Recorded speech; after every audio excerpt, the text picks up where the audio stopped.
right on radio. And they were radio. They were done well, and there's like sound effects in the background and stuff. Yeah, those probably have like a full staff dedicated to it, and maybe that's something to do is start networking to be like, hey, what has to happen for a full? Because I mean, you have a full XM station. I'm sure you have like a staff. Yeah, probably. Yeah, probably. That's dope. Question to ask. But even the guy who Trey wants to cast for Avon, he's this like extremely talented musician, and I listened to some of his stuff. Trey's right, he is, and he's like, maybe he'd be interested in doing some music for Harbinger. And I know Argus is the musically inclined one, and Avon is kind of the nerdy, shy one, but like chubby. It doesn't matter. Chubby. That too. God, I love them though. What's up, everybody? Welcome. A little behind the scenes action before we go behind the Shroud action today for a live table read. Welcome to the Facebook Lives. If you're here live, if you're watching the replay, feel free to say hello.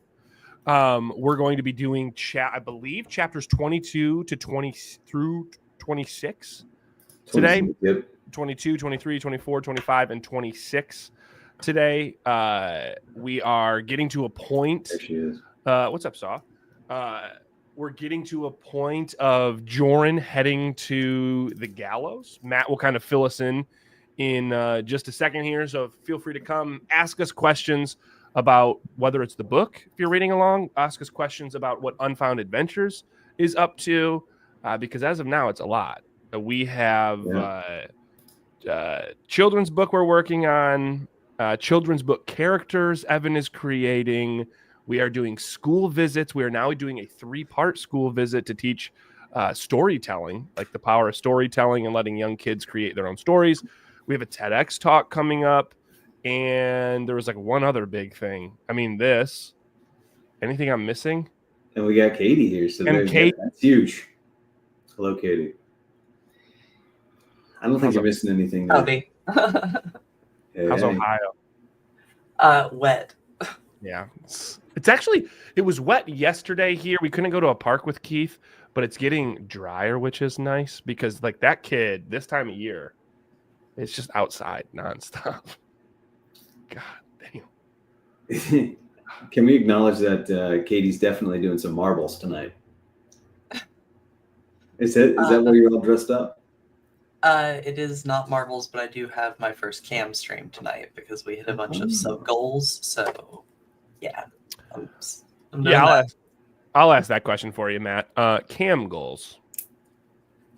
So I'm a VTuber. I really don't use my face a lot. I've talked about that with you guys before, but yeah, one of my goals was if I hit 50 subscriptions, then I would do a cam stream. My face would be on screen for one of the streams, and they hit that 3 goal. seconds. It's just for one stream, but they hit that goal, and then they hit the next goal. So I have a couple of scheduled ones now. Amazing. Nice. I got a nerdy question for us to kick it off before Matt asks any questions. Obviously, almost all D&D fan. At least Katie and I, big D&D fan. If you could take your personality and put it into a D&D class, what would you say you were? And if you want to get real nerdy, you can be like, oh, school of blank. Probably a bard of some variety, but not one of the singing ones. Possibly a school of like jesters. Jorunn would love you. I thought we were friends. I thought we didn't like each other. I did not realize, like me thinking of like callings and everything, I would love to be a summoner. That would be like my one superpower. I think it would be so cool to have these like different callings do all my work for me. So I'd go druid, circle of shepherd. I didn't know they go full on summon beasts for battle, but it makes me excited about starting another story one day. So you talked about, Katie, actually getting, would you know, Matt? Would you even know what you, that's why I skipped you, trying not to like put you on the spot. Matt, so Katie, you talked about one day we should do like a D&D one shot. of our characters from Behind the Shroud. Yeah, what do you think Saw would be? The paladin. Yeah, cool. That's everything on my side. Matt, anything from you? I'm really curious how these school visits went today. It's super fun, man. Yeah, I think it was. I was saying, I don't know who it was. Fifth grade. We did a 5th grade class today. We did a 4th grade class today. We did a 2nd grade class today. For the 5th grade, it was the typical one where you kind of go in, you tell them about the world of Bastunia, and they get to create a calling.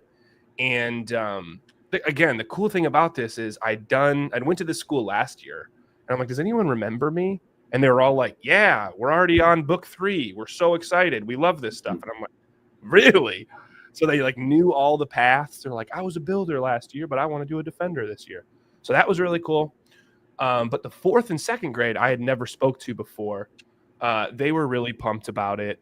But we're actually walking through, like, this first visit was create your character. And then we went into a solo RPG idea that Matt and I had with all of these like end goals. Like, what would your journey be if you lived in Bastunia? And I took like 11 of the 20 ideas we had, Matt, just to give people some ideas of like, hey, would you want to climb to the top of the Great Mountain? Would you want to find Keith's lost book in Bastunia, Keith the Curious? And you give them to these kids after they create their character and say, okay, what is your end goal? Because next time when I come back, we're going to talk about your story arc.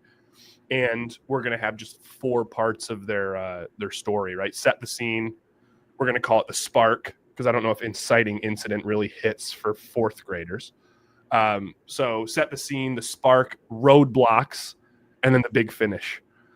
So kids started to get excited. They were all thinking of powers and what their calling looks like and what a Zigra would get in the way. So teachers seemed to really like it. I really liked it. It was fun. It's just a lot. Like, I don't know if anyone's ever said this, but working with young kids is draining. Mm-hmm. Not enough coffee in the world. How many kids drawings do you think we have floating out there right now that are waiting for maybe an illustrator or in-house or externally to pick them up and draw them? I can see if I can show a picture. We actually found another illustrator, which is really cool. He's been following what we do. He's like, hey, I love your work. His name's Sam Cintron. Shout out Sam. He's like he's a cartoonist. He's like, I'd love to take a stab at a couple of these. So he's done 2 drawings. We probably have a couple of 100 pictures. This year when we went back to kind of help, because every kid was turning their calling in and it was like half done last year. So this year we're telling kids, go home with your drawings, and then bring it back. And if you're serious about it, the kids are going to color it, you give it to the teacher. So then you get the kids that are actually serious about this. So we're not just giving it to a kid that's half button it. You're giving it to a kid that really wants it. And they're like more done for the illustrator. You like that? I did. So of the kids, going back just a little bit to something you mentioned before, if you gave them 11 of the 11 quests that they could potentially go down as once they establish their character, how many do you think actually chose one of yours versus made up one of their own? Won't know until next week we go back for visit 2. It won't fully know. Like, some of them were excited, but there was a lot of them that were already like, oh, this is what it does in Bastunia. So they already had their ideas in mind. And I'm like, well, if you need another one, like, here you go. So it was cool. Like, these kids have some vivid imaginations. So let me talk about this really quick when I'm showing on the screen. This is, so it's on unfoundadventures.com/gallery. Taking the map of Bastunia and taking a lot of the locations that kids said that their beasts lived. And if they're green like this, that means they've been sponsored and they've been drawn already. So we can kind of look at, oh, here's where Ailish lives, and here's the drawing that Ashlyn submitted, and here's the drawing that Evan did. But if they don't have if they're not green, if they're just purple, that means they're down here and they're listed amongst the essentially unsponsored as of yet drawings. So you'll see like a sliding gallery of different things that kids drew. Actually, I think Unipig was created. Unipig did get That one's incredible. That one doesn't even need. I wish we could go back, but like, there's some of these that don't even need professional drawings. Yeah. So yeah, we scroll long enough. I'm pretty sure we'll find that. Maybe we won't find that dragon. I was doing write-ups for all of them, so I might not have gotten to the dragon yet. Pity. Yeah, but I mean, if you're out there, you're like, man, I'd love to bring one of these kids' callings to life. We have dropped the price. I think $75. $75 if you want to bring one of these kids' callings to life. The kids get a stab at editing it, so they get kind of like one round of edits, and then we get a round of edits just so we can bring the lore of Bastunia fully into this. But yeah, we more and more illustrators we're working with, so we have more and more capacity for it, which is pretty awesome because Evan's working on a lot right now. God, so good. Still remember this kid. We still need a description for him. That's right. Coming soon. I think it's awesome. It's if we could lean into this, people interacting with our world and creating characters, all the better. Which is the next Kickstarter, for anyone curious, will be done by Casey. I don't know if you know this, Katie, but Casey will actually be running our next Kickstarter. Like everything behind, we're going to be doing a solo journaling RPG where kids and parents alike get to create their own character within the world, and then you get to just write your story. You get to say, this is what I want my story to be, and we give you prompts along the story, but you get to journal and immerse yourself in Bastunia, so I'm pretty pumped about it. I forgot about a lot of these. These are fun to go back and look at. I know. We got some stories we need to write here. Yep. Work's cut out for me, always. We're doing lots of things. What else? Is there anything else? You mentioned the TED. We have the TED, pumped about that. Excited, nervous. I have 29 days right now to get it memorized and work with this team, and already gave it, sent it to the rest of our team last night. Let's see if I can. So pumped about that. It's at Central Michigan University, so that'll be cool. It's where I went to school. 15-minute talk on the power of imagination, creativity, and traversing life's unknowns. So we'll see how it goes. Matt, first round hearing it, what do you give it? 1 to 10? I'm going to give it in its current state, considering that it's not at its polished state. I'm going to rate it by the state that it should be in at this point. 10. A perfect 10. Jesus. Give it a 10. What is he doing? No, I'm excited. Yes, there's some work that needs to go for it. But the cool part is it's done just light edits rather than what the heck am I working with here? So that makes me feel good. Now it's just memorizing. I'm like every night before I go to bed, I'm saying it out. I'm saying it in my mind. Said it in the shower today. So just slowly getting better. Replacing all your normal thoughts with just a script of the TEDx talk. Yeah, basically I'm trying to figure out how many ums and uhs I can put in there. I'm at like 50 right now. I think that should make it really, professional. No pauses, just like really quick, a lot of uhs. That's what I'm going for. Like Candor on the first run through. Just kidding, Kurt. Not here today. Who is here today? So we got what? Pendelve. Pretty much Pendelve, Saw, and Jorunn is all we got for this, and it's a lot of Pendelve from what I saw. I think it is too, but there's some. No, I think it's pretty even. If we get down to 26, then it's definitely even because Saw has a chapter of run. So my chapters are short. Cool. I'm ready to dive in. Picking up the story where we left off, Jorunn is in custody. They have captured Jorunn's beasts. They are being held in a very highly secure prison, like 100 miles away downriver, basically just inside this massive prison. And they're far enough away that Jorunn should be experiencing effects of having his connective range frayed. They're like way outside of the range. But sometimes he is, and sometimes he's not having these symptoms. And Pendelve, who's followed, or rather it's Luke, one of Pendelve's beasts, who's followed the ferry all the way downriver, he's also not experiencing symptoms despite being further away from his beast than he's ever been. So something's going on, and we basically have Jorunn standing up at the gallows. They're about to put the noose around his neck. Correct me if I'm wrong. Readers that have been following us so far do know the reason that Jorun's not going crazy. That's what the last chapter that we did, 21. Yes. So Jorunn being able to put this connective intention into some chalkstone. That's why he was putting on that white paste when we first found him. And then Pendelve having the ember light, which kind of enhances his connective range. So they're putting on an act. That being said, Jorun's still going to hang right now. Yeah. Look, the fact that Katie's smiling like her character when she hears Jorun's going to hang is, I mean, you're getting a little too into character there, Katie. Calm it down. I'm just prepping. Oh, you see? Okay. She's all right. Actress. I'm ready, and I have a poem in this one. Sweet. All right, let's dive in. So, chapter 22, The Noose Tightens. I gotta stand up. I was like, are you waiting for someone else to start? Pendelve is a standard. In the moment, it seems the hours refused to pass, yet the afternoon came as reliably as ever. Around midday, Jorunn the Jester began wailing. His cries and the diligent effort of crests and drudges to notify the townsfolk of the impending hanging brought people out of their homes and into the square. No sooner had the sun reached the pinnacle of the sky than a crowd had gathered to watch a hated man die. That ended in a loop dangled from a beech tree at the end of the woods. The tree had a name, Treaty Beech. Some years ago, two opposing tribes put aside their differences underneath the tree, deciding to concentrate their joint efforts against their true enemy, the Azigra. Later, the site's historical significance would provide the basis for planting a town. They named the town Lucidus in honor of that treaty, as the agreement could only have been reached in cool-headed clarity. Now a man would hang from that same tree.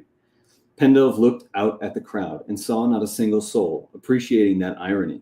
With a scratchy sack over the Jester's head, two emblems led a wary Jorunn upstairs to a platform. With each step, the crowd jeered out of blind hate. The wooden platform, crafted hastily, wobbled, but held for as long as it took to slip the noose around his neck. When the emblems revealed his face, the crowd's wrath reached a crescendo. Beacon Sorrento gave her people time to take aim with various projectiles. Fruits mostly, but some clods of grass and dirt, and the small nuts lying about. When the barrage died down, she raised her hand and stepped before them. Here today, Jorunn Ymir stands accused of destruction of private property and 12 counts of murder. His sentence is death. His capture is credit to the emblems sworn to your protection. While his death cannot undo the strife it has caused, let it be as cathartic as leeching a sickness from the body. We do not celebrate death, but healing. We do not relish in this man's suffering, but rejoice at the withering of wickedness. Cheers and jeers combined. Pendelve held the hagstone in his hand.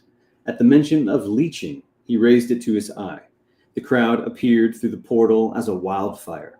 A blanket of red glared back at him, pulsing and flickering like an all-consuming inferno. Beast and man alike congealed into a monochromatic consensus. It was as Jorunn predicted. Pain, sorrow, anger, fear, and anguish. Through the portal, the boundaries between individuals faded, showing naught but a single destructive mob. And something else. Something that turned Pendelve's stomach. He crossed his goose-flesh-laden arms, took a step back, and lost his breath. He commanded himself to hold his ground despite his every instinct to turn heel and run. He gaped at a sentient shadow with teeth. A pair of them skulking about the perimeter of the assembly. Two became four, then a dozen, and then too many to count. Darkness peeled itself out of the gray like the murk of a deep lake embodied. One by one, the horde attached themselves to the inflamed crowd. As the parasites secured hosts, their wrath overcame them. Their anger flared. The crowd lashed out in cacophonous shrieks, demanding punishment that went far beyond justice. Speak your last words, Jorunn. Beacon Sorrento shouted. The Jester took a deep breath. Only a poem from the muses, he said. He went on. To put it lightly, for those that are thought of as divine, the charted map shows what you'll find. that the throne beneath which they reside was forged from the emptiness of the mind, to see both heaven and hells that this world confines through the purest of eyes, and then decide. As Jorunn delivered the last line, he stared pleadingly at the parser. To put it lightly. The moment Jorunn spoke his last words, everything happened at once. Pendelve shivered, finding himself in a rare moment of overwhelm. He would have to consider the depth of the Jester's words later, though his supplicated countenance provided context enough. The parser sucked breath, attempting to steady his nerves. He kept the hagstone pressed to his eye, despite the horror of the scene, fearing that he would become a target. The Jester had told the truth. The Shroud hounds were real, and they had come to feast. Pendelve recognized his moment had come. Briefly, he focused away from the Shroud to observe the Jester, and found Jorunn now staring peaceably at the clouds, a smile on his face, resigned to his fate. Next, he watched as a Shroud hound latched onto the beacon's bickering scarlet signature. At once, her glow blazed. Her demeanor became grim. Her eyes darkened. The light withdrew from her face. With ferocity, Gariel turned to the wooden breakaway support that kept Jorunn's platform standing. Saw's beast took a bite. The structure collapsed, and Jorunn's body with it. It was beyond time the parser picked a side. Boom! This guy's hanging. This guy's going down. Hanging. I always try to figure out how big this thing would have to be for a 10-foot man to hang from it. Did you wrote about that already, didn't you? I don't think I specifically called out the dimensions of the tree or anything. I just called it out that it was an old tree that had some history. And the gallows, I mean, I'm using my imagination. Massive. I mean, this guy's 10 feet tall. Yeah. He's as tall as he hits his head on the basketball rim. If you're a basketball fan. No one is. One huge quick shout out though, Sam Cintron, who's here, is actually one of the illustrators that we've been working with lately. This is him taking one of these kids' drawings and bringing it to life. I don't know if I have a picture. Here's another one. Kids drawing. Yeah, kids drawing. It's a turtle that can grow clover and flowers from its shell. And Sam turned it into this little ditty. Oh my gosh. What a guy, man. Sam, we're happy to have you here. Happy to have you on board, man. Let me take this off. We'll put more up. We're going to do a post about it. So what I'm seeing with this is a bunch of people gather to watch this giant idiot hang. The parser's looking on, Saw relishing in it like a psychopath. And the parser looks, and just to see all these hounds coming. So now at this different layer of reality, this different realm, these Shroud hounds are kind of taking their prey. So we're really getting to like that big slap of a story. Guys being hung. I think we're there. I mean, okay. They just bit out the support. He's falling. He's hanging right now. Way to go, Saw. All right, I'm ready to go. I'm ready to keep going. I don't have a part in this next one, so I'm ready to keep going. I'm going to read on. Okay, we're on chapter 23, if anyone's following. Chapter 23. I like reading while I'm hearing it. That's just me. Right, I'm going to shut up. Yeah, Pendelve seems like the kind of guy who would have a contingency plan. Yes? We'll see. Maybe. He wouldn't use that word, but yeah, I agree. He would. Jorunn. Too big. Jorunn would too, actually, but he wouldn't be able to pronounce it. Oh, yeah, Jorunn. Yeah, Jorunn would. Pendelve. I'm going to shut up. Chapter 23, Smitha. Unlike the regiment of emblems, Pendelve did not answer to the beacon. He was not an extension of the law, but the truth. It mattered little to him that it was the beacon's invitation that brought him to Lycidas. Her will did not supersede the truth, nor did he feel obligated to dance with the one who brought him, as the posh expression went. Which is why, from his first inkling of mishandled justice, he began laying contingency plans. He kept secrets, such as the appearance of his third beast, Smitha. He identified the location of the hanging tree well before anyone turned a scrutinizing eye to it. He sent Luke in full camouflage to Edifice to oversee the prisoner transfer. And he made certain that nobody with any power would question his loyalty to them. Even now, as Gariel snapped the breakaway and the platform collapsed, dropping Jorunn to his supposed death, nobody suspected Pendelve's intervention. Nobody knew what Smitha looked like, so nobody noticed that the parser's arboreal beast had pressed itself up against the treaty beach and extended its shape to envelop the tree and lower crown. Even the branch onto which the emblem fastened the rope was not genuine beech, but a strategic extension of Smitha's creation. Long ago, Pendelve learned just how predictable his fellow man could be. When presented with the path of least resistance, such as a thick branch in the perfect position in relation to the square, one never failed to take it. He learned this many times over. Nothing had solidified the lesson more than asking random people to take part in a card trick. He was more interested in the psychology of trickery than sleight of hand. When he fanned out the cards, the parser would present one card that was ever so slightly easier to grab than the other. It would be in the center of the deck so as not to raise suspicion. It would not be in the center of the deck so as not to raise suspicion, but it would be a card of his choosing. 9 of every 10 participants would select the card of easiest access, allowing Pendelve to add ridiculous flourishes to the end of the trick that would make Jorunn blush. As a matter of course, had the shrouds not shown up, Smitha could make a branch as strong as any natural counterpart.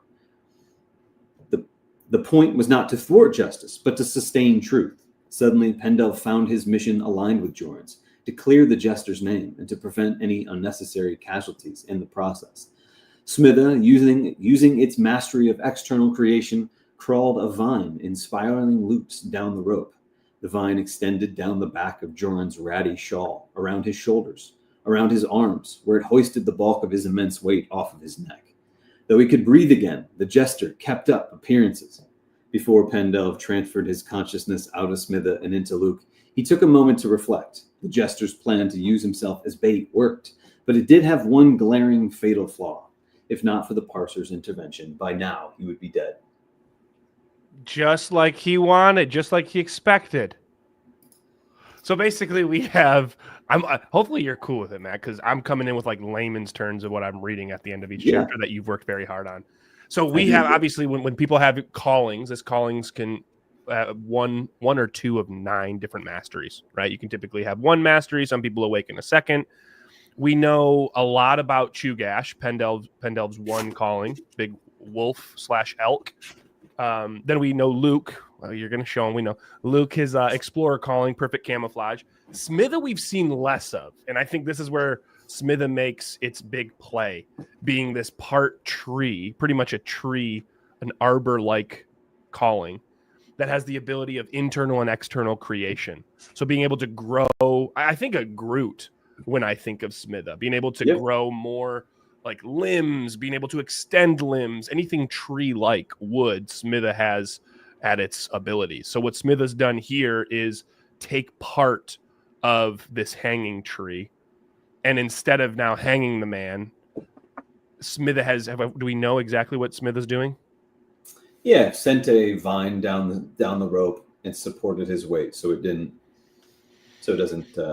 choke him. So now Pendelve and Jorunn are locked in fate. Very much so. Collusion, some people might call it, but we'll see what you call it as we go to the next chapter. Yeah, let's do it. I'm ready. I got my breath back. Make sure you say the title of the chapter before we get started. Chapter 24, Collusion. Oh, wow, man. All right. Pendelve's cue to Luke came in unmistakable terms. Get them out. In addition to perfect camouflage, a mastery of transformation, Luke had also awakened an external talent, an unnatural strength of claw that allowed the beast to tunnel 12 yards per minute through the most impervious bedrock. With that mastery, Luke had once burrowed through a league of solid mountain in order to apprehend a fleeing suspect. A 1 foot thick wall of stone did not present a challenge. From observation, Luke had learned, however, that Emblem Pape's dampening mastery remained in effect. While within the confines of the cell, none of Jorunn's beasts could utilize their abilities. Venus could not make tools, Adder could not throw the available stones around as bludgeoning instruments, nor could jump or try anything else. Pendelve had begun to suspect that had a few tricks in store should it be given the opportunity. Albeit, whatever those were, at present, the fungus beast could not perform them either. The caiman beast had to exercise caution. Should it become subjected to the dampening effects, it would be easily spotted, or worse, become entombed in stone. It dropped down from the stanchion to the grid, vibrating the metal like a gently struck bell. 50 feet below, the prisoners and guards remained none the wiser. In order to get a measure of the boundary of Vox's dampening, it inched closer to the portcullis behind which the emblem and her beast were positioned. In the center of the dome, Luke reached a claw forward and found the point where it could no longer command its camouflage, which meant beyond that invisible threshold, it could not utilize its strength either. If Luke sliced open an entry point in the grid and dropped into the prison, nothing would be gained. If Luke could manage to extricate a large enough portion of the grid without being seen, if they could somehow disrupt Vox's efforts, if they could break shackles, and then if could jump out with Adder and Venus in tow, but that was far too many ifs. It only took one emblem or guard hearing what would inevitably be loud, or spotting sections of metal falling from the dome, to understand an escape attempt was underway. Luke understood, however, that being discovered was inevitable. Could not be hidden. The chances of freeing the three beasts, presumably their three most notorious captives, and remaining unnoticed was non-existent. At a given time, 10 eyes were fixed on the three of them, likely anticipating the moment when the life of their person would drain away. At that moment, the beasts would undergo their ascension, an apotheosis that often accompanied a great burst of their masteries, auric blasts, lightning strikes, and fiery explosions, to name a few. Doubtless, in addition to preventing escape, it was Vox's role to diminish the effects of catastrophic ascension. Hide your involvement, Pendelve instructed, but not to the detriment of the mission. Can you inform them that I am here? Luke mentally requested. I'll see what I can do. Luke waited, its attention fixed on the captives. In Lucidus, Pendelve spoke to Jorunn. Things are not looking up for you, Jester, or your beasts, are they? It did not take long. Adder looked up. The bovine hound ambled casually over to Venus, and then reporting to its fellows the Cayman beast's position. The red kitsune beast's 8 tails flicked eagerly upon hearing the news. Released a tired cloud of benign spores. Luke communicated its plan to Pendelve. 20 leagues to the west, the parser made himself heard over the onlookers' jeers. You can retreat to the far corner of your mind. The relief of death will rescue you. Knock, and the door will be opened. He carefully emphasized the operative words. Pendelve had spoken simpler codes to wiser men and received blank stares. Yet, wisdom did not guarantee understanding. Something else needed to be shared between two people to achieve the effortless ease of communication, like what the parser unexpectedly felt toward Jorunn. It went beyond history, camaraderie, or a mutual vocabulary. It felt a fast familiarity with the Jester, as if the man could not misunderstand him unless he meant to. A breath later, Venus moved toward the wall opposite the gate, as far from Vox as it could go. Casually, in a motion that would not arouse suspicion, it began rhythmically tapping its tails on the ground. Adder followed, lying down where it could use the bulk of its body as a visual shield. Here it goes, Luke indicated. We just keep going right through, or do we want to pause for the layman explanation? Let's keep going. I think the plot itself is somewhat complicated, but I don't want to spoil the pacing. So maybe we just keep going. I hang on with bated breath. Let's go chapter 25, bated breath. I'll play the yellow parts. Got that. Yeah, hang on. Damn it. We will need one person for yellow. You want to be yellow, orange, and then Saw, do you want to be the light blue, like the highlighter blue? Sure. You'll be Davian. Davian. It's his name's Danon, actually. His beast is supposed to be Gavian. There we go. Chapter 25, bated breath. Thanks to the noose, the Jester found Hold on. I'm going to make this a little bit bigger because it's longer for me. Thanks to the noose, the Jester found enduring presence within his own body to be rather unpleasant. His neck hurt. Breath was hard to draw. When it came, it was scented with chalkstone and stinking bitter gourd. The noose itched. Worst of all, the vines that grew around his arms and supported the bulk of his weight tickled.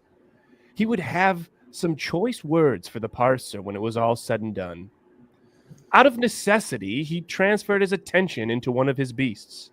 As a mere passenger through eyes, he watched chaos unfold. In the corner of their cell, near where Venus stood thumping the ground, the dirt collapsed in on itself. A hole appeared. The red raccoon beast scrabbled in the gravelly edges with 10 limbs, 8 tails and 2 paws, then disappeared. Not 3 seconds later, an emblem called to another. "Where'd the red one go?" he asked. That drew the attention of the other 2 emblems. They casually scoured the cell, but Adder's bulk did well to hide the hole. There were plenty of other hideaways, beneath behind a mound of rubble, inside a rotting barrel, within a puddle of murky water. The emblems searched more out of curiosity than suspicion. Neither nor Adder moved. Not yet. The emblems hovered below alarm, assured about the security of their dungeon. They had been thorough and they knew it. Best to play into their confidences, to let them believe that their captives had abandoned thoughts of escape. Tried to look hopeless.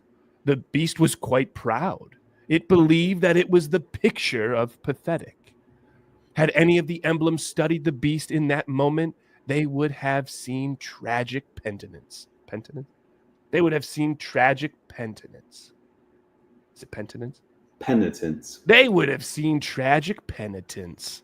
Venus communicated inside their heads. I am out. Make a key, Jorunn suggested. We have a plan, Venus conveyed to Jorunn. No key? Not yet. I'm channeling passivity. Then a key? There. Done. Returning. With a key? Adder moved close to the hole, shielding Venus's re-entry. The precise moment that the raccoon beast reappeared in the dungeon, the bovine hound laid on top of the hole to conceal its existence. Casually, unhurried, Venus carried the trinket, enclosed in its paw, toward the giant portcullis. On the other side of the gate, Emblem Pape stood aside Vox, who actively dampened their masteries. Vox's mastery could prevent callings from tapping into their masteries, but it would not nullify the effect of the infusion itself. Now that Venus transmuted the intention of passivity outside of Vox's range, only time would render the stone benign. There it is, the first emblem said, retracting his curiosity upon seeing Venus. Up came the tricky part. A person or calling did not need to touch a trinket to be imbued with its intention. They only needed to be in its immediate proximity, no more than a couple of feet away. If Venus could toss the passivity stone beneath Emblem Pate's feet, the intention would take hold of her, causing her devotion to falter. The trick ran the risk of being thwarted by anyone with aura sight, as they would see the transmitted energy flowing out of the trinket and into the emblem's body. The more passivity flowed with it, absorbing itself into Pape's very being, the more passive she would become. As her gritty devotion departed, so too would vanish the effectiveness of her mastery. Soon, Jorunn's beast would be able to overcome its weakened state. Then the 3 of them had an arsenal of abilities that they could be employed to escape. No sooner had Venus considered the value of the diversion when a guard, dressed in Bashan regalia, asked, "Whose calling is that?" A caiman beast approached the outside portcullis. It calmly sauntered across the castle grounds, approaching the guards. It came within a body length of the exterior guards, possessing the parser's cavalier authority. Emblem Danon, who stood outside with his beast, Gavian, asked, Isn't that the parser's beast? What's it doing here? I thought we left this one in Lucidus. For a fraction of a second, Emblem Pape turned to face the exit. She was in between 2 portcullises, less than 20 feet from Luke. She was more than capable of maintaining her mastery while satisfying a small curiosity.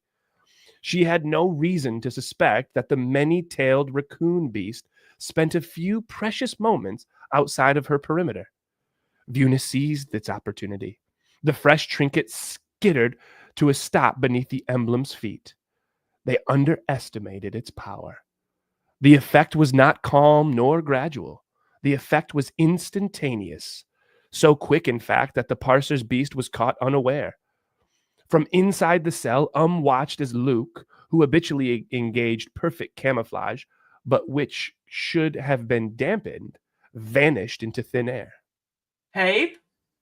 Emblem Dannon shouted, realizing the implications. Dannon saw that Pape had lowered their defenses, but neither of them knew why nor how. Both of them, although briefed on the masteries of Jorunn's callings, operated under the certainty that Pape's dampening abilities were infallible. None believed this more than Emblem Pape herself. Time was of the essence. Without delay, performed Cloud Jump. Its shackles buckled and broke. Unfortunately, the metal grid overhead was not so pliable. The beast smashed into the bars with force that should have warped the metal, but they resisted. Suddenly, having moved the moment their plot was revealed, Luke appeared on the other side of the overhead grid. Brandishing talon, the calling swiped at the bars. Razor-sharp talon met iron in futility. The slash did nothing. Not even a scratch appeared in the metal, which looked no different from the bars that the calling had sliced through as simply as clay. It tried once more and then gave up. Vox had yet to discover the passivity stone beneath her feet, so it wasn't that the beast was dampening Luke's might. Even if Pape had reduced Luke to its natural strength, the metal would have scratched at least. This strange metal, though it appeared no different from wrought iron, was something more, something it had never encountered. Down below, Venus did not waste any time. It readied another trinket.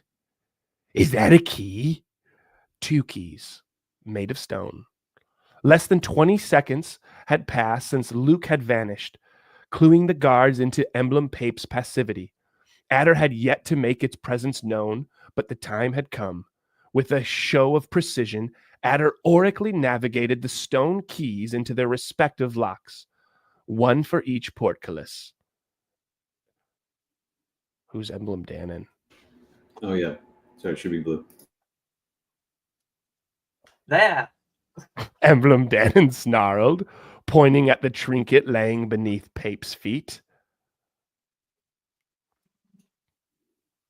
Destroy that stone. His face was a mess of desperate fury, kind of like Matt's right now. In a flash, Gavian had the trinket pinched in its beak. Only too late. The gates unlocked. With urgency, without armor, Adder utilized the rocks laying about in the dungeon. There were plenty, which the beast navigated into the gaps and grooves of the 2 gates. In one motion, Adder heaved the stone upward, flinging the portcullises open wide.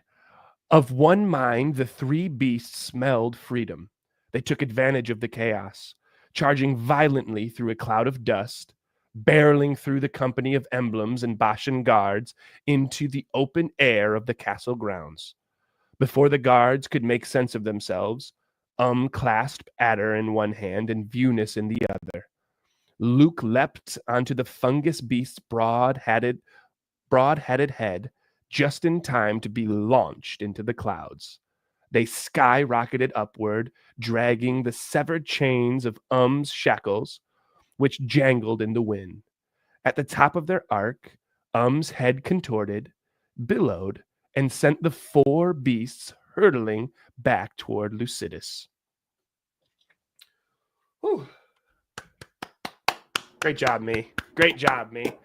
So it's like, I think it's such a cool chapter to see these callings in action, right? We see that even within this jail they're basically in, there's a small part where they're outside of the dampening effects. You know, Venus uses that to bury itself below ground, get a rock, infuse it with passivity, come back up, in which Luke comes, distracts these guards enough for Venus to throw the stone at Pape's feet. Passivity incurs, no longer dampening, and then Adder, Venus basically all get. I mean, it's cool to see them use masteries, right? Yeah, you know, and as for those people that are just tuning in, what I was, I guess, feeling as we were going through this is a lot of the stuff you can't see coming because you're just tuning in.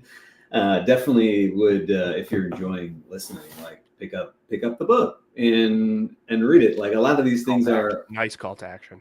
Yeah, there you go. And they're established. So earlier chapters, you see some of these things happening so that you could potentially come up with this plot, if you knew what their masteries were. But in any case, it was neat to see them like literally all coming out. It's fun. I mean, just for us three knowing, new to Katie, not Matt and I, because we've read it now. It's our third, fourth time reading it at least. But you hear this whole time, Jorun's like, can jump. And I was like, cool, jumping. This thing just launches itself into the clouds to leave. Sweet mastery, though. Finally get to see it actually jump. We are last chapter. We might actually finish right at the hour mark for a change. This one is okay. Real quick, this one is Saw reading it, but there are 3 townsfolk. How many do you want to be? Do you want to be all 3, Matt? Oh yeah, the townsfolk. Jordan's got basically one line. Yeah. I'll be the townsfolk. You'll do all of them? Sure. Sounds good. Kind of like, I think it's time. I can't think. Disorder. I'm just going to say that word. Go ahead, Saw. All right.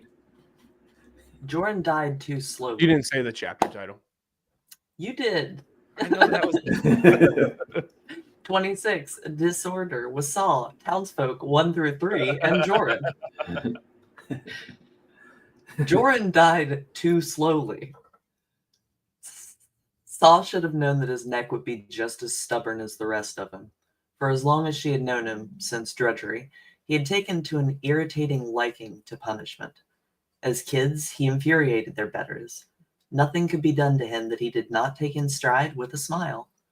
Despite the emblems of that time doing their best to work sense into him, he never cleaned a stall, swept a temple, fished scum out of fountains, or cleaned pebbles off the temple stairs without a grin plastered to his contemptible face.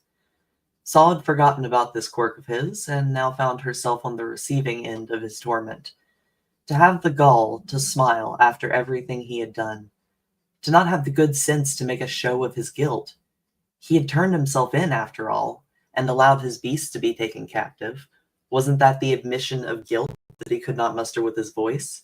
How dare the man attempt to get the final word? Of his own natural life, anyway. One could leave the world smiling, pretending to be without a care, but when the world went on turning, it would be without him. Still, the appearance of a conscience fraught with remorse, too much to ask? Saul watched the crowd run out of things to throw. She observed their reactions to his cheerful execution as if he knew something they did not. If it irritated her, it infuriated them. They barked curses, shouted the names of their loved ones whose lives he had taken, assured him that he would find no peace in death, and spoke of ghastly plans to defile his corpse. Beacon Sorrento would not allow that, naturally, but she'd let them have their words. They needed an outlet, anything, or else they would soon get their beast masteries involved, which could turn ugly in an instant. Saul would never make that mistake again. As the water beacon of order, she knew the line between catharsis and overindulgence. To lob fruit and vegetables at a doomed man was one thing, but auric projectiles were quite another. She knew all too well after years of service what a charged blast of aura could do to a human. Few did. If she took her role in society seriously, those with mastery of auric projection would never find out. Die already! Someone jeered. Another shouted, You will die as you lived. Good for nothing. A third added more quietly, less a taunt than a comment to appear. Worst juggler I've ever seen. Jorunn's smile faded at this last comment, albeit momentarily. I'm here! He shouted, displaying a remarkable command of his voice for a man with a tight noose around his neck. Or did he? Saul took a closer look at the rope. A coil of white vines spiraled down it, snaked into the back of his blanket cloak, and bulged over his shoulder blades. The vine matched the color of the rope, but where it looped around the tree branch, it shifted to the color of the wood. This was neither rope nor vine nor branch, but the creation of a beast. But whose? Pendelve. The parser stood at the edge of the woods, holding a stone up to his eye. His skin was ashen and balmy, as though nervous. He held himself on his toes, poised to flee. Of course, he had planned this intervention all along, concealing his third beast from her, which undoubtedly commanded the stuff of trees. The moment this realization dawned, she discerned the lanky shape of otherness pressed against the treaty beach. It was disguised well, escaping the notice of 100 onlookers, but when she saw it, she could not unsee it. The parser's beast did not just have the stuff of trees at its behest, it was a tree. "Emblems and callings," she shouted. "To my side." Pendelve's attention snapped to the beacon, recognizing that something was amiss. 6 emblems and their beasts took position next to Saul and Gariel. "Apprehend the parser," Beacon Sorrento shouted, enraged. "Assassinate the Jester. They collude." Beacon Sorrento's thoughts darkened to fury. She lost herself in the devouring thirst for control, abandoning stays of caution, disregarding thoughts of consequences. Her mind fell into a desire for destruction, of Pendelve and Jorunn, and anyone else who dared question her authority. Gone were the rational thoughts of a beacon bent on justice, replaced by a hot-tempered wrath stoked by an unseen parasite. She would not allow disorder now, nor any time in the future. With all of Lucidus as her witness, they would know how seriously she took her devotion to order. "Stop them!" Ooh. Part of me excited for this next chapter of like I'm kind of thrilled to kill. You know what I mean? I'm done. It's one thing I want to say, and then I'll give it over to Matt of like how you're seeing everything kind of play out up until now. We're like halfway through this book. I think we're exactly halfway through this book. It's really cool because like when you write characters, the way that Matt and I learned is like having really good conflicting characteristics. I mean, Katie, you get this with D&D characters, right? It's like, hey, they're extremely brave but an utter wimp. Like it's just like, how do you play these two like well so you love to hate the character and hate to love the character? It's fun that what the Shroud Hounds do, because it's like you see someone who like wants pure order, and then how quickly it can be like, kill everybody. No way are you doing this in like my realm. You just see a darkness overcome Saul like that in these moments. It's really cool to see. You play it well too, Katie. Great job. Great job. You do. God, you're so good at being mean. Matt, how do you we haven't even met each other yet. I feel like when we do meet each other, you're just gonna kick me. Matt, how do you feel? We're half of a book in. We've met the characters. We have an idiot Jester that has been accused of killing a bunch of people that we think is wrong. We have a stoic detective. We have an order, justice bent beacon of order in Saw. We have just Candor wanting to rise the ranks, just trigger happy emblem. How have you seen these characters like come to life? What are you excited about? What are you still excited to see? Yeah, I'm really excited to see the other side of this conflicting characteristic come back into play for Saw. I think there's, the battle continues between any means justify order and no, we need to only operate creating the energy that we want to see more of in the world. Like she maintains a, what's the word? Redeemability. Is that the word I'm looking for? Maybe. Oh, sure. Yeah. And then you see, I'm really excited to see Candor kind of like, this is essentially this next chapter is his moment where up until this point, maybe he hasn't crossed the line, but now he's under the shroud being given permission to cross the line. And a guy like Candor is not going to ever look back. Thank you. I'm trying to think of like, as we move forward with what we know of tropes, like what character tropes we're really going to see. I think we see like this spiraling into madness, which I love watching or like reading or watching this trope. When it comes to one of the characters, I won't say who. Saw. I'm trying to think of like the other big character tropes we're going to see as we move forward, but you've done a great job, man, bringing these characters to life. Yeah. Katie, anything you're seeing along for the ride? How you feeling about the character? How you feeling about the story? the story is good. It's been fun to see that there's going to be more kind of varied voices in between stuff. I know when I did the original reading for this, I did like all of the different villager voices, and a couple of the takes that there were definitely just me doing like the little kid voice of, yeah, kill him. I thought it was so interesting how many people are English in Old English. It's fantasy, you know. It's just kind of automatically where we head. I think we need to start advocating for more Australian accents a little bit here and there, especially with the Dark Elves from the Down Under. Ooh, I had German a couple of weeks ago. Thought that was pretty good. But no, India next week. Another great trope is medieval times trope of where everyone is English. The vague English accent. It's no English accent that you've ever heard, but it is English. Fantasy accent. All right. That being said, we're right up on time. If you ever show up to these and you have any questions, you're coming into the book a little bit later. There's no such thing as a bad question. We love answering them. Feel free to ask away. That being said, not today because we're only a couple of minutes. Any final words, final statements, final questions, Matt, on your side?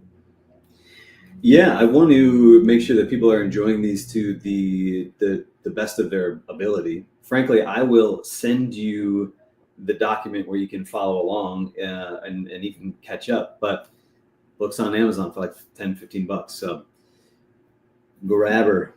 Yeah, it'll be a good read. And if you want any cool swag, like this nice hat, we have sweatshirts, we have T-shirts, we have long sleeves. We had like $700 in sales in 2 months since building our online store. So feel free to go pick up some Unfound swag, support the cause. Again, everything we raise to the first 80,000 goes right back into the project, and we're more than halfway there, which is cool. Who thought we'd be more than halfway there a year from now or a year ago? I think we've now crossed roughly the 50K mark of what we've raised for this. And it all goes back to our illustrators. There we go. There we go. Rhodes having it. Some of it will actually go to Sam, who's listening in today. He will get credited for the work he's doing for young kids here in the Thumb of Michigan area. We appreciate it. If y'all know anyone that would be interested in what we're doing, feel free to send them our public Facebook group. Feel free to send them our TikTok, our Instagram, our YouTube. All of it is Unfound Adventures. And if you have any questions of how to do it, please feel free to reach out to us. I love chatting with any of our followers. I befriend some of them. I think Katie and I are on good terms now. We'll see. But that being said, Katie's got a web blog to go to. Thank you so much, Sam. Thank you so much for joining. You're the man. I'm going to be chatting with you after I get off this. Awesome art. Amazing art. Absolutely amazing art. You're incredible, brother. And we will see everybody a week from now, yeah? See everyone a week from now. Yeah. I'll get Kurt in, and yep. Thrilled to Kill starting next Friday. That's a good name for a chapter. Oh, yeah. Wow. It just came up. Who would have thought? Hey.